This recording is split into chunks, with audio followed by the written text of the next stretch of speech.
All right, so it's Todd Atkins, and I'm here with Crystal Bear Lawson. And Crystal, I want to thank you for taking time to do this. And before we start, I do have a couple of sponsors, Live to Fight Design, and they make fight banners and gym banners. And you can find them on Instagram at Live to Fight Design. And if you use my name, Todd Atkins, you can get $20 off of a banner. And also have a gambling sponsor bet stamp. And they made a website for me, which is signupexpert.com/TAS, like Todd Atkins Show. If you go there, you can sign up for different sports books. Pretty cool. And Crystal, I kind of wanted to give you a chance to introduce yourself for anyone who may not be familiar with you. Yeah, so hi guys, I'm Crystal. Everybody calls me Bear, but I have recently signed with BKFC. Prior to that, I've been doing Muay Thai for about, 13, 14 years now. So that's my backstory as far as fighting goes. I've done some MMA. I did BK MMA, but we're recently just switching over to bare knuckle, and my first fight should be coming up very soon. So I am very excited about that. Now, before we get kind of in the beginning, since you mentioned bare knuckle, let's kind of talk about how did it come about, Bare Knuckle FC? How did that come about? I'm trying to think exactly how that came about. I believe I was approached by Jules at some point. I had been looking for some Muay Thai fights. I took a little bit of time off, preparing to do some real estate stuff. I'm a realtor too, so I was just getting a lot of work stuff done. And she asked if I would want to fight bare knuckle, and then a specific girl called me out. I'm not even going to say her name because it's ridiculous.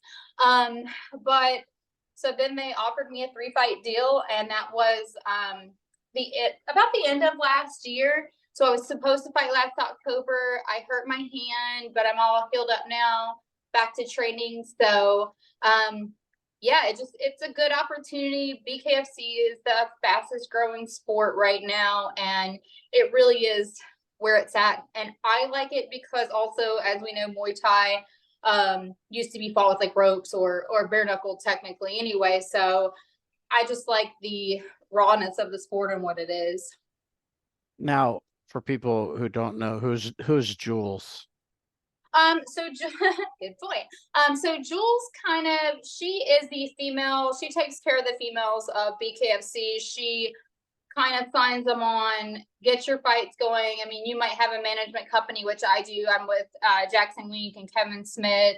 But she deals with a lot of the female fights, and I think matching them up and things like that. So she might reach out and find talent.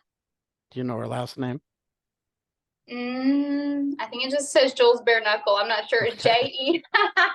So Jewelz. I would know if you weren't asking me. So if any women are out there, there you go. Yeah, if you just literally, if you're on Facebook and you type in Jules like bare knuckle, her name would come up. Yeah. That I always kind of get into the deeper, like, because it's interesting to me, like the names of the people who are more behind the scenes. Right. Yeah.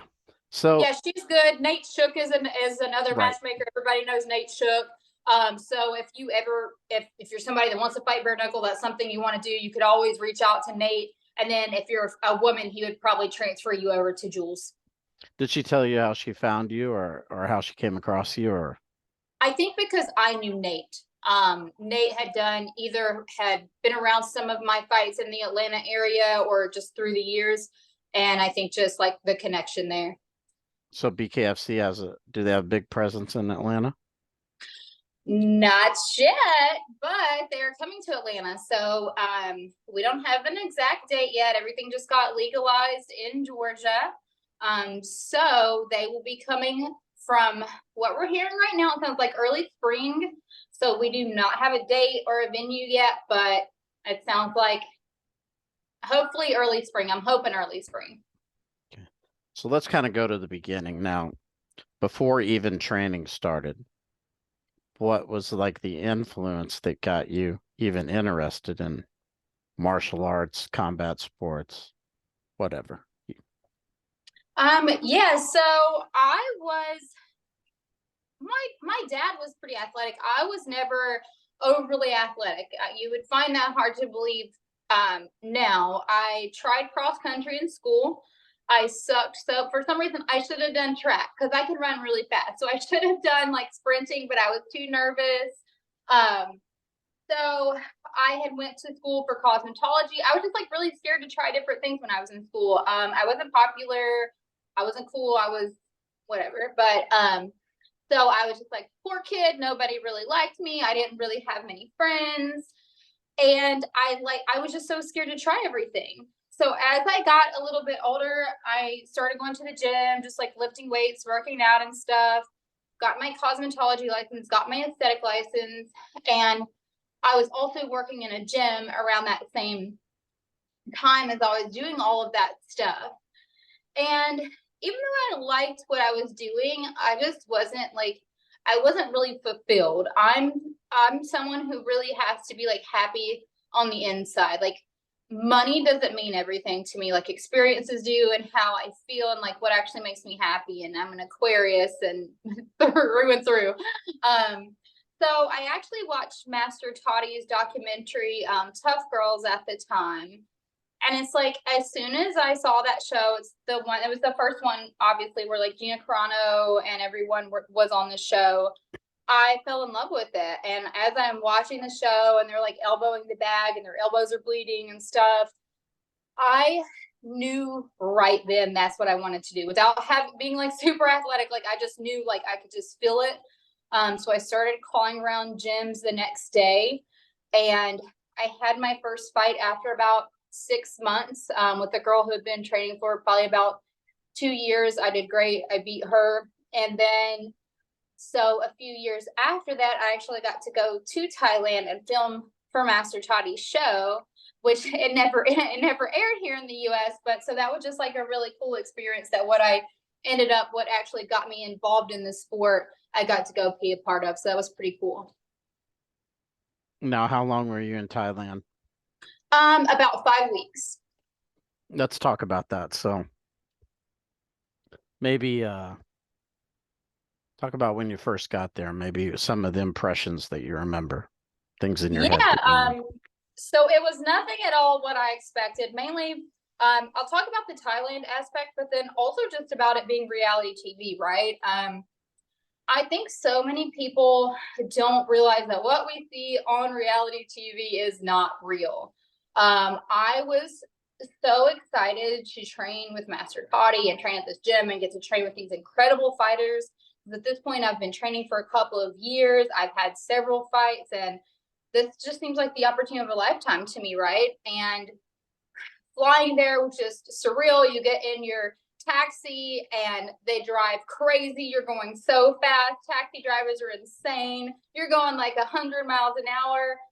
And then when I get there, I realized that the training's not exactly what I thought, because this is a TV show, right? So it's not like, yes, there was good training, but there's a lot of times where they might say, okay, well, you've done 100 push-ups, but really you've done 5 push-ups. And I quickly realized that this is more about a show than the actual training. And that was a big turnoff for me, because for me, this was huge. Like going to Thailand is expensive. Being there, like, I'm like, I sunk like all of this. I had sponsors that sent me here. So it is important for me. You know, you're going to fight at the end of this, but it's also like important to get like really good training while I'm here. So at one point I just started training with the fighters while I was there, and kind of even just for a few days, like put the show part aside, because that was what was more important, was getting that like authentic experience of training in Thailand, morning and night, without the cameras and without trying to sell a backpack or a set of Tide pads or something. But that was my first time going out of country too. And so it was really, it's definitely a shock at first when you don't know anyone. You can't really call because my phone was supposed to be international, but it wasn't. So the only way I could talk to people eventually was WhatsApp. So you definitely go through a little phase of being homesick and then trying to figure it all out. And then my kids were pretty young at the time. So yeah. But what do you remember aside from like the TV thing, like where did they have you staying and things like that? Yeah, so we stayed at Master Toddy's camp, which was in Bang Na. And we were like, they're almost like, I guess the best way to describe them would be like a motel, like the way the rooms are set up. So you can go outside. So like there's 2 stories. Each person did have their own room. So there's like one bed, there's a shower. Very basic. You've got a bed, you've got a little shower in there. You go to the grocery store. You pretty much have to go almost every couple days, because if you don't, then the ants will eat your food. The showers, I think they were fairly small, so it's just a very basic way of living. You have like a little cook space, but there's not a lot going on there, so you could maybe like warm up some food, but oftentimes you're going to be eating like food off the street, which there's a lot of stuff in buns, like little chicken on, sticks and different stuff like that. Now, the overall experience, like looking back on it after leaving, what do you think? Because it sounds like maybe it wasn't what you thought it was, but after leaving, what do you think? Yeah, no, I think it was a really cool experience, and I've always wanted to, and I do plan to go back again on my own time. I had a trip planned in 2020 when COVID came. But yeah, I want to go back like on my own terms, where I can train at some different gyms, rack up a bunch of fights back to back. So I feel that the experience was good, but I feel like if without other people running the show, if you could go and experience it your way and go where you want to go and train where you want to train, I think it would be amazing. I mean, it's a beautiful place. It's warm. The people are so nice. The training is amazing. So I think that experience on your own terms is something that literally everybody needs to do. And like I said, I definitely want to go back. I plan to go back. It's just now finding the timing. Now, so let's talk about that. Was like that wasn't your first training though, right? So like No. where were you training before that?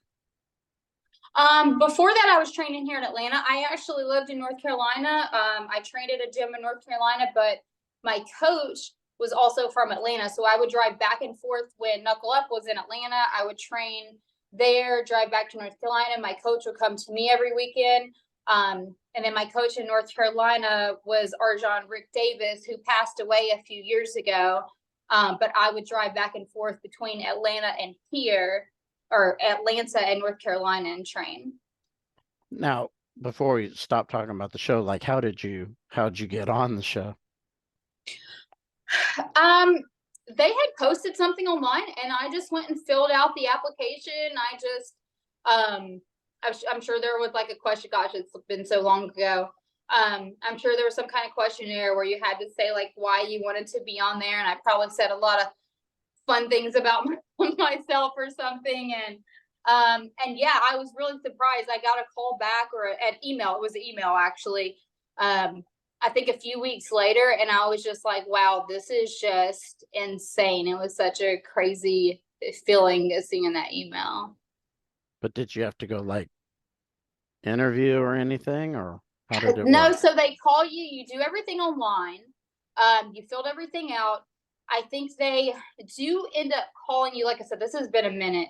I think I talked to them on the phone, and that's another thing that was pretty weird, because you like talk to them on the phone. I worked with sponsors to like get my tickets and stuff like that over there, and then pretty much they give you an address and you just go.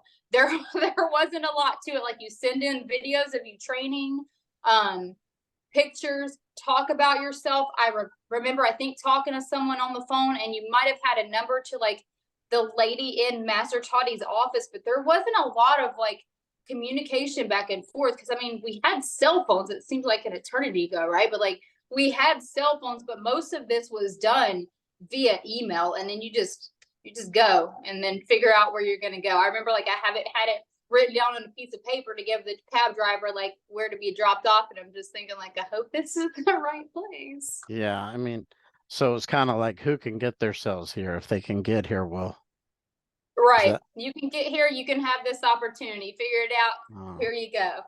go.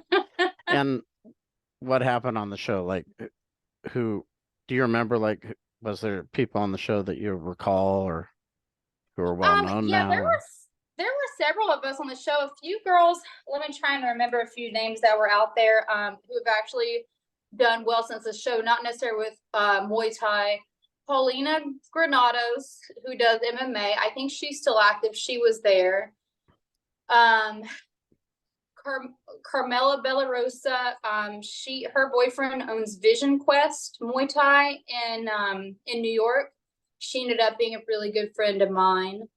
And there are a couple of girls that were on this one that ended up doing Mel.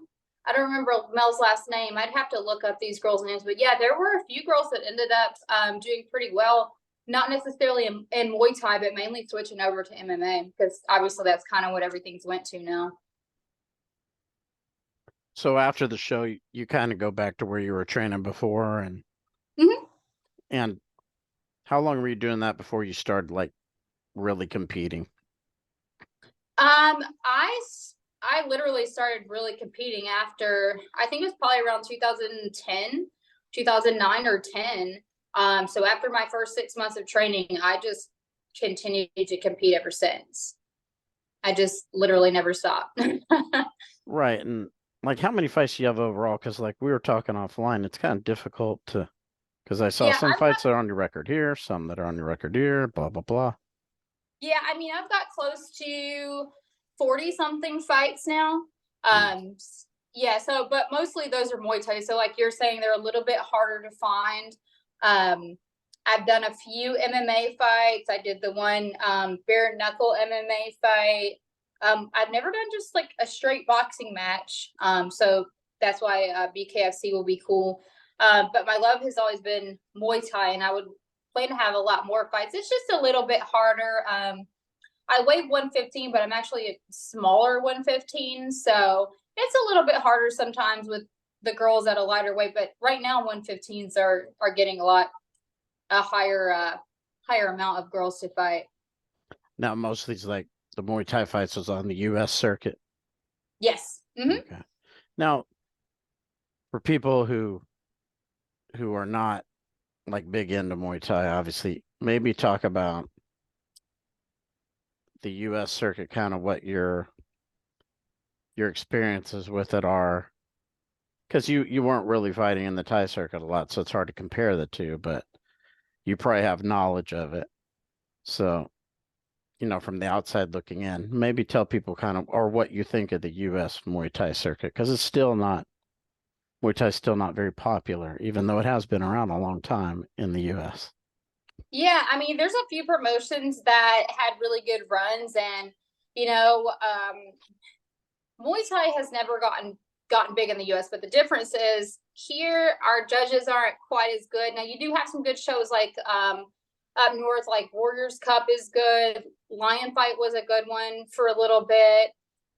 So there were a few companies that had legit Thai boxers, but now they've kind of gone away, and that's why it makes it like it always made it harder to find Muay Thai fights. So for people that don't know, Muay Thai is the science of 8 limbs. So you're using punches, kicks, knees, elbows. You can slam, you can sweep. So it's just never been that popular. It's such a beautiful sport. Why it never got any bigger, I don't really know, because I do think it's such an exciting sport.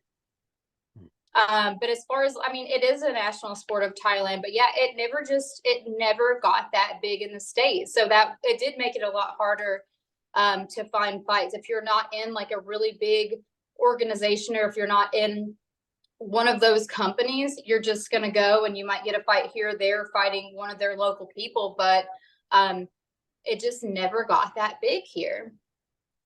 Now, Muay Thai is your focus, but you do have some MMA fights. So, do you remember like when you kind of transitioned into doing some of that training? Yeah, I think for me, I started transitioning and trying to do some of that because I knew that with Muay Thai in the US, I was never going to get the amount of fights that I wanted. And also, it seemed like the money was better in MMA. So it seemed to make a lot of sense to start training MMA. So that's when I started wrestling, doing jiu-jitsu. Obviously, that's part of MMA. So wrestling, jiu-jitsu, and transitioning over. But something that I found, and a lot of Thai boxers very specifically will find, is it's such a hard transition. When you are so used to, let's say for 10 years, you've only been doing Muay Thai, you've only been doing a stand-up sport, and then all of a sudden you're doing something where, okay, now you're adding in wrestling, you're adding in grappling, you're adding in, stopping takedowns. It doesn't matter if you do this over and over and over. It is very, very hard to put it together in actual competition. You might do it in sparring, you might do it in practice, but when you get into the cage, your instincts kick over, and sometimes it's just not what you would expect. You might have done, I think my last MMA fight, I just practiced getting up and certain takedown defenses, just repeated, like that's all I worked. I didn't even work any stand up. But as soon as your back touches the mat, it's your brain is still thinking like about standing up, and it just, by that time, like the time is over. Now, Muay Thai gloves, MMA gloves. When did you start looking at transitioning to no gloves? As soon as I started doing MMA, and that's honestly what, besides not really liking MMA, because I love wrestling. I will say I love wrestling. I'm okay at jiu-jitsu, but I don't like it. And I honestly don't have the time to full-time train MMA the way that I should to be some incredible MMA athlete. I really don't. I could be very good if I had that time, but I do not. But as soon as I hit somebody with MMA gloves, that's when I realized I really, really like this, because I can feel everything. So the first time I ever actually hit someone in MMA gloves, I think I took a second and I was like, okay, I like this. But I mean, from going to a glove to no glove, what made you want to do that? I think opportunity. And the reason I ask is because I've talked to people about it. I think even MMA fighters are kind of like, I don't know if I want to do that one. Right. This is hard, but this is not this, Mm-hmm. So what made you say, I do want to do this one? Yeah, I mean, it's honestly about opportunity. It's either you're gonna fight or you're not gonna fight. Either you're gonna get a Muay Thai fight, or your only other opportunity is MMA. So if you want to stay active, you have to keep going with where the sport's going. And that's why switching over to BKFC right now, I watched it for a really long time and said, I don't know that I would do that. But as I keep seeing it and the opportunities kept coming along, the more it grew on me, and I was like, all right, this is where it's at. I'm going to give this a chance. I like hitting people with MMA gloves. So now why not take the next step and just wear no gloves? Now, how did you choose to prepare for it? Because this is another thing I've talked to people about, I used to train with Chris Lieben on Oahu. He kind of told me he did certain things like wrapping his hands in duct tape and hitting the bag that way. And what did you do?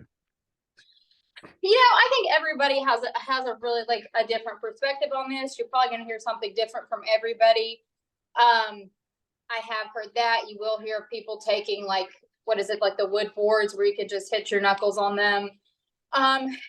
To be honest, I don't do a lot of that. There is a lot of times where I do bag work super, super light without gloves on. But you got to think about it. No matter what, after doing martial arts for 13 years, your knuckles are taking, even with gloves on, your knuckles are banging that bag all the time for that many years. You're working up some kind of conditioning. When you're in a bare knuckle fight, you're doing 5 2-minute rounds. So I don't know that I necessarily believe that there's some magic trick we need to be like Kill Bill and we need to be hitting caskets and stuff to toughen our knuckles up, because at the end of the day, I think it's my boyfriend, he's been in so many street fights, but he's the only time he's literally ever broke his hand was when a guy came running at him when he was about to punch him. So I don't know that all of these things, and I could be right, I could be wrong, but I don't know that all these things are really helping.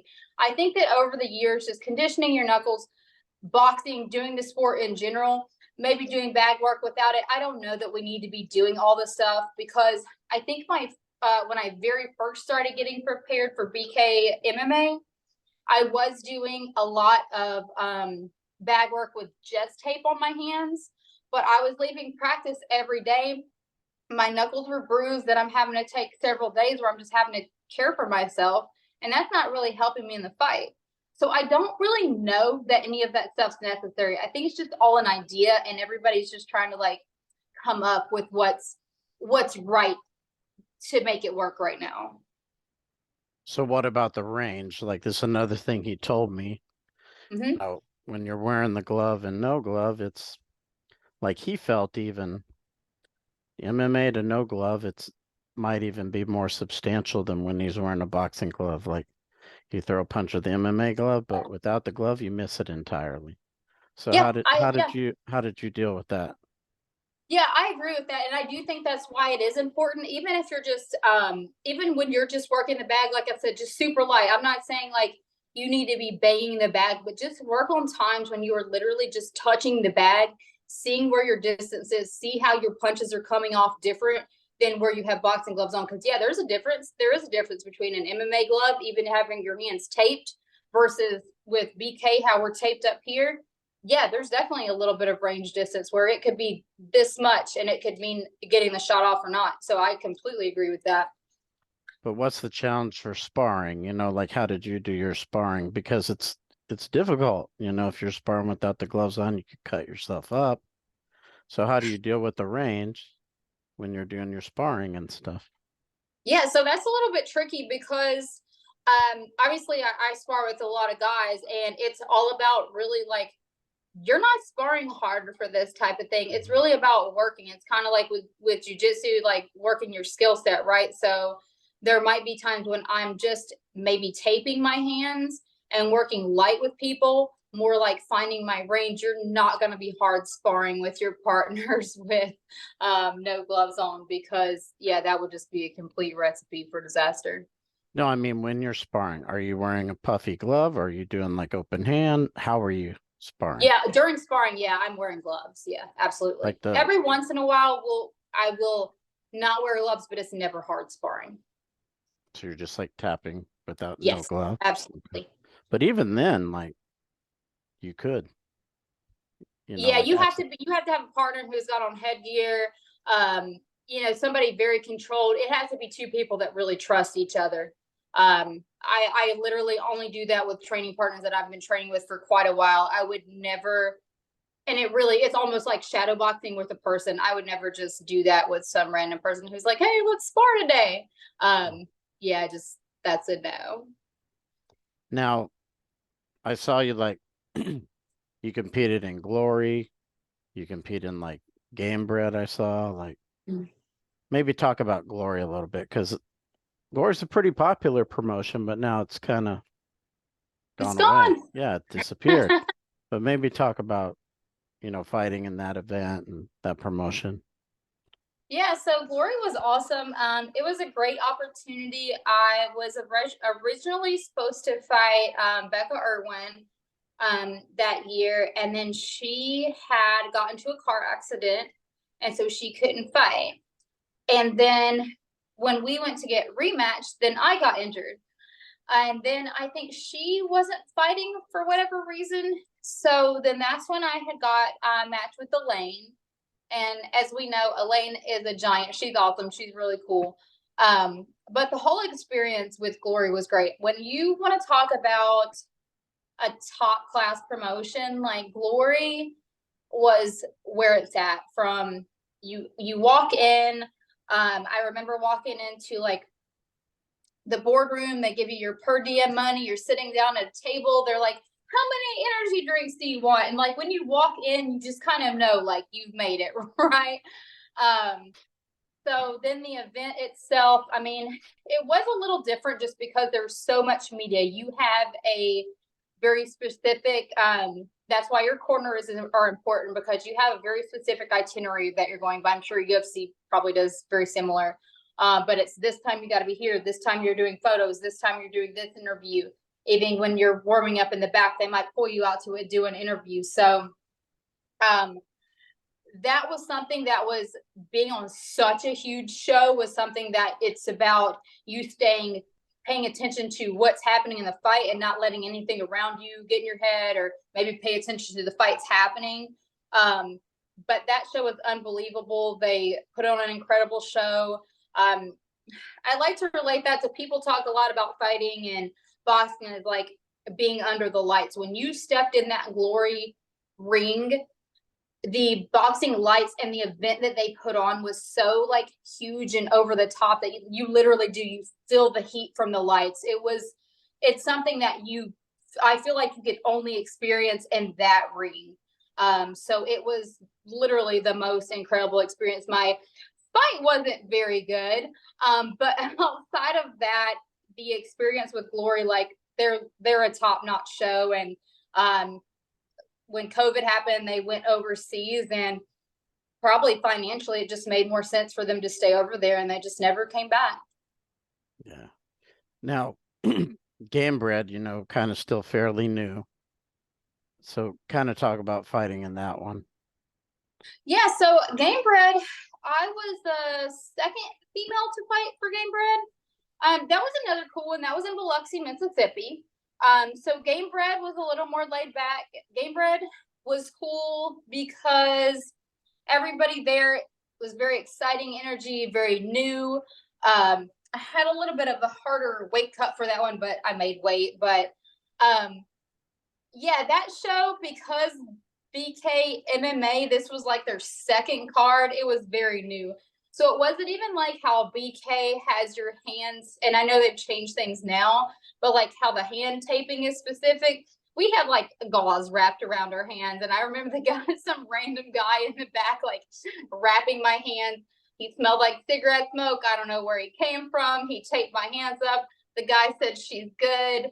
And that was the end of the day. It wasn't super organized, but it was a really cool show. They did a really good event for weigh-ins. There was a huge crowd there, so it was a really cool thing to be part of. How'd you get in these two shows, Glory and Game Bred? Just being contacted through my social media and people seeing my fights and things like that. I have a pretty decent social media following. It was pretty big for a while, and then I'd say probably about a year ago, several people in the fight community that I know, all of our Instagrams got hacked at one time, and so I lost so many fight videos, fight pictures, fight clips, and just literally so many of my fight memories. I woke up one morning and I remember checking my email, and it said, they wanted me to do the face scan or something on my Instagram. And by the time I got to that point, somebody was one step ahead of me the whole time. And then my whole page just started getting completely wiped out. And then I think it was crypto hackers or something. And it happened to 4 or 5 fighters that I knew that day, along with a fight promotion here in Atlanta, actually. Dang. Yeah. So literally just me promoting, always posting my fights online, posting my training online. It really does help you be able to get fights doing that kind of stuff. So they kind of came to you through all that? Correct. Yeah. That's interesting. Now, I know you're going to have this fight in bare knuckle, and I'm assuming it's somebody you fought before that you're not wanting to name. Am I wrong about that? No, as far as I know, I don't have an opponent yet. They had me matched. Yeah, they had me matched up with Andy Wynn before the other time, and it didn't work out. I fought her in Game Bred. She's just somebody who likes to talk a lot, so she really doesn't deserve my time. But I don't think that's who they have me matched up with for this next one. I'm hoping to fight before the Atlanta card. They're looking right now very hard. So I don't exactly know who I'm going to fight. There has been mention of a girl that I trained with for a while, though. Her name is Crystal also. She's from South Africa, but she lived in She lived in Charlotte and trained with me for a little bit. We were both the same size. We're both very technical fighters. I think it would be a great matchup just because we both are very skilled, and I think it would be a good show of two pros going in. At the end of the day, it's still a fight. We actually even chatted about this yesterday. At the end of the day, we're both going in there to fight, but I think it would be really cool because with BKFC, there's not a lot of girls who go in and actually show like a professional skill set. So I think having two girls who are going to fight and to win the fight, but also have skill and technique while doing it is something that hasn't been shown yet very much in BK. Now let's talk a little bit about bare knuckle. You haven't done BKFC yet, but you know, they start the fighters in the middle of the ring instead in the corners, you know, and the rounds are shorter. Maybe talk about what you think as far as those two things. You've got to be faster from the start period. You don't have, you know, even with MMA, with Muay Thai, you've got longer rounds. You've got time to kind of feel somebody out, get a game plan, see how they're reacting. Bare knuckle is none of that. It is a fight. Like at the end of the day, it's two people and they are just fighting. I don't know that you can try and have a game plan all day, but yeah, like you said, you are starting really close. So things are going to happen so quick, right? Like it's on for 2 minutes. So it's about having good cardio, about knowing that you can keep going, and also just about being hella tough too. But I mean, so when you're starting in the middle, like what kind of challenge is that to you, do you think, or is it even a challenge? You know, I haven't really thought about it too much. I guess I wouldn't want to say the only challenge, but I think the main challenge to that would be you don't get to dictate a pace. You don't get to make a rhythm. It's just going to start. There's no, all right, well, let's touch gloves. Let's touch gloves. Let's see how this other person's reacting. It's just as soon as you scratch, you go. I think that would be the challenge in that. I think it's whoever's fastest off the jump, really. Now, let's talk about a little bit about Andy and Wayne, because you guys did have a little. I saw you guys were kind of like going at each other before the fight. Right. Like what happened there? She has just, to be honest, it's just so stupid. I know you don't know like a lot about me either, but I do not have problems with anyone. I've never had so-called beef with anybody. I pretty much get along with everyone. So the whole story behind this is going to be a dumb story, but I'll tell it to you.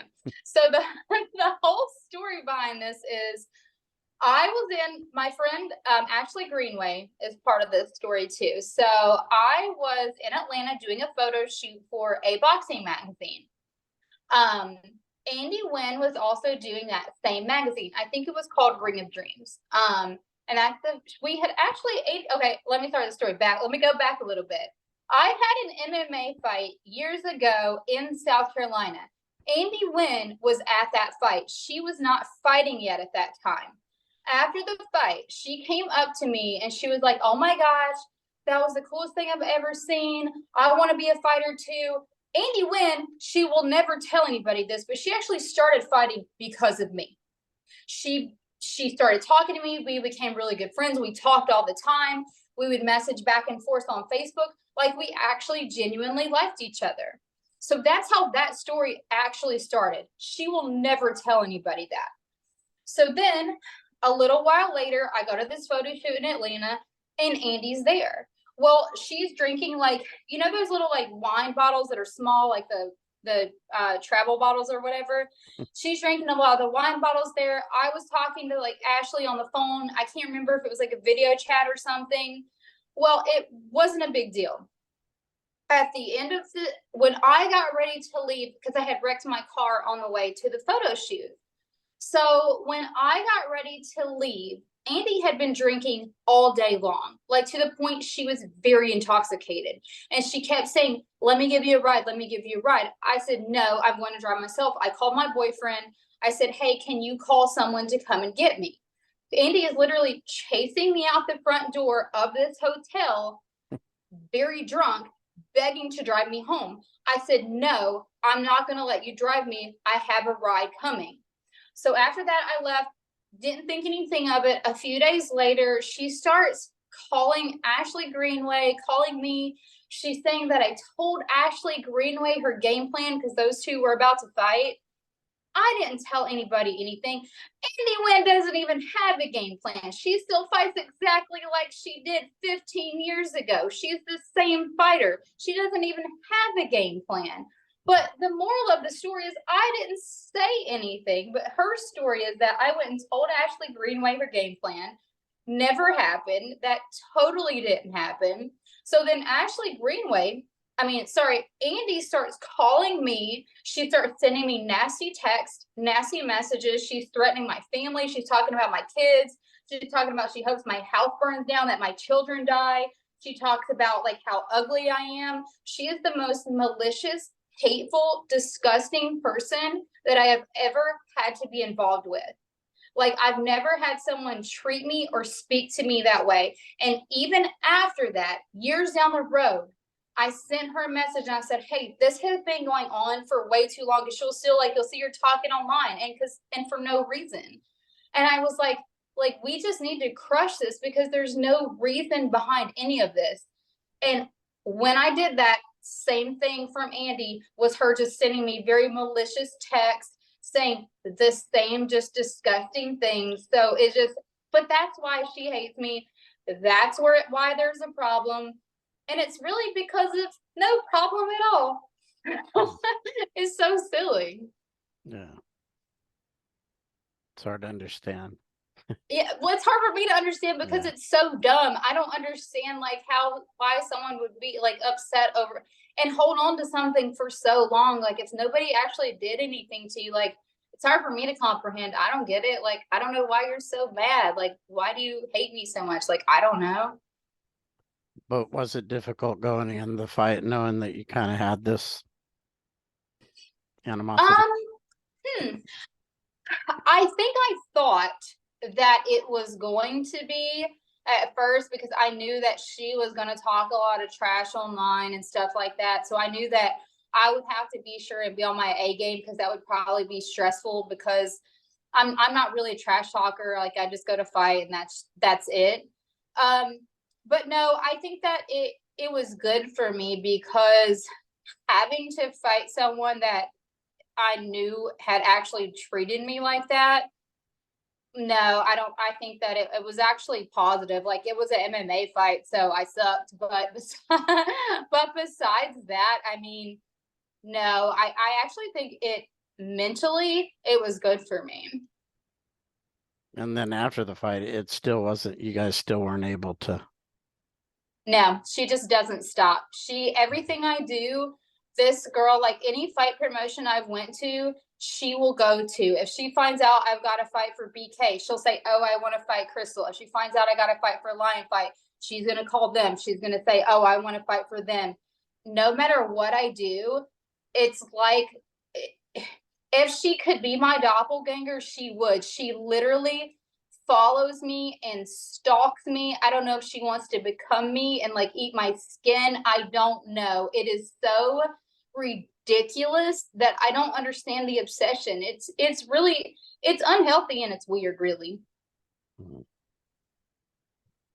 It's kind of hard to follow that up. Because it doesn't make any sense, but that's what I've been dealing with for so many years. And I'm I don't understand why. And you heard the story. It's hard to explain. I feel why doesn't she I don't know, but she has it out for me. It's crazy. Now, let's kind of talk a little bit more about BKFC. I know you don't have a fight yet, but I know you mentioned kind of the time frame before, but when are you kind of expecting it to happen again? So we were hoping for February 16th, but they couldn't find an opponent for the 16th, but my boyfriend is fighting on that card. So we're excited about that. I'll be cornering him. So it could be March. It could be May, it could be April. They are very hush hush about when it's coming to Atlanta. There are a couple of cards coming up before then, but we're just really not allowed to say. But I believe it will be early spring. I wonder why they don't want people to know when they're coming, or they don't want to put out. Maybe because You they know, don't have the venue booked. well, I know that the venue for here isn't booked, but even like once we sign contracts, we're not even allowed to announce that we have. We can maybe say that we have news or we have a fight, but we can't say until they announce it on their time. We're just not allowed to say anything because they have special algorithms that they do and everything else that works for them. So if we're announcing it, it might not get as much like press and publicity as a BKFC were to announce it, I believe. Yeah, but you know how the UFC has this date, this date, this date. It's like all the way out. Yeah, I agree. I don't know, and I wish they did. It would make it so much better for the fighters. Because some I do know that some of the cards we like a couple of months ago, it was like, oh no, there's nothing going on. But then we saw there's like 5 cards back to back. So I'm not exactly sure. It may be a venue situation now that it is legalized in like all the states. Hopefully, we will get to that point. You know, that is something good that you just brought up, having it legalized in all the states. It wasn't the case, until kind of recently. Yeah. There is going to be a lot more opportunity for that kind of competition. There should be more opportunity. The rule set, now it's all under unified rules. So I don't know if that will change anything at all, but it will definitely, it should open up more opportunities. Like you said, it should give the ability to have those dates actually stacked. So I'm hoping it brings big things for this year. Yeah, and then people could have more fights. Yep, which absolutely. is a challenge for everybody. Yeah. Now, what's your boyfriend's name since he's competing? His name is Kevin Brooks, and he's a heavyweight. So he just signed. Also, he was supposed to fight on that last card in Utah, but his I can't remember the guy's name. The guy trains at a gym with is it Jeremy Horn who had like 100 fights or something like that? But it's at his gym. But I think it was like a few days before the fight, the guy's dad maybe had a heart attack or something. So it was like probably 5 days before we were about to fly out that we found out he didn't have a fight. So he just got contacted the other day for his next fight. And is his background similar to yours? He did a lot of Muay Thai before, and so he's MMA and Muay Thai. He's ranked by the WBC. He was number 2 with the WBC for heavyweights. He's fought literally everybody. Forrest Griffin, Clint Hester, Warren Thompson, who's also fought for BKFC, but he's fought all over, mainly in the Southeast because he doesn't like to fly. But he's got close to 100 fights and about 40 or so knockouts. So he definitely has knockout power, and this is a very good sport for him. Now, as you're kind of winding down the interview, I always let people kind of, maybe there's something we didn't talk about or something that you feel is important or is important to you that you would want to tell people. It could be about, fighting, or just maybe about life or something you've learned. Oh gosh, I feel like I learn something every day. I just feel like in general, whether it's fighting or I always say or art or whatever it is, find something that you love and do it. Like it doesn't matter kind of how we started off the interview, like how did I find Muay Thai? Well, I wasn't happy with what I was making, but it's not about money. Yes, we all have to make money. My full-time job is that I'm a real estate agent and I make good money doing that. But at the end of the day, you have to have something in your life that brings you more than just money. For me, it's my dogs, my boyfriend, and art and being able to express myself.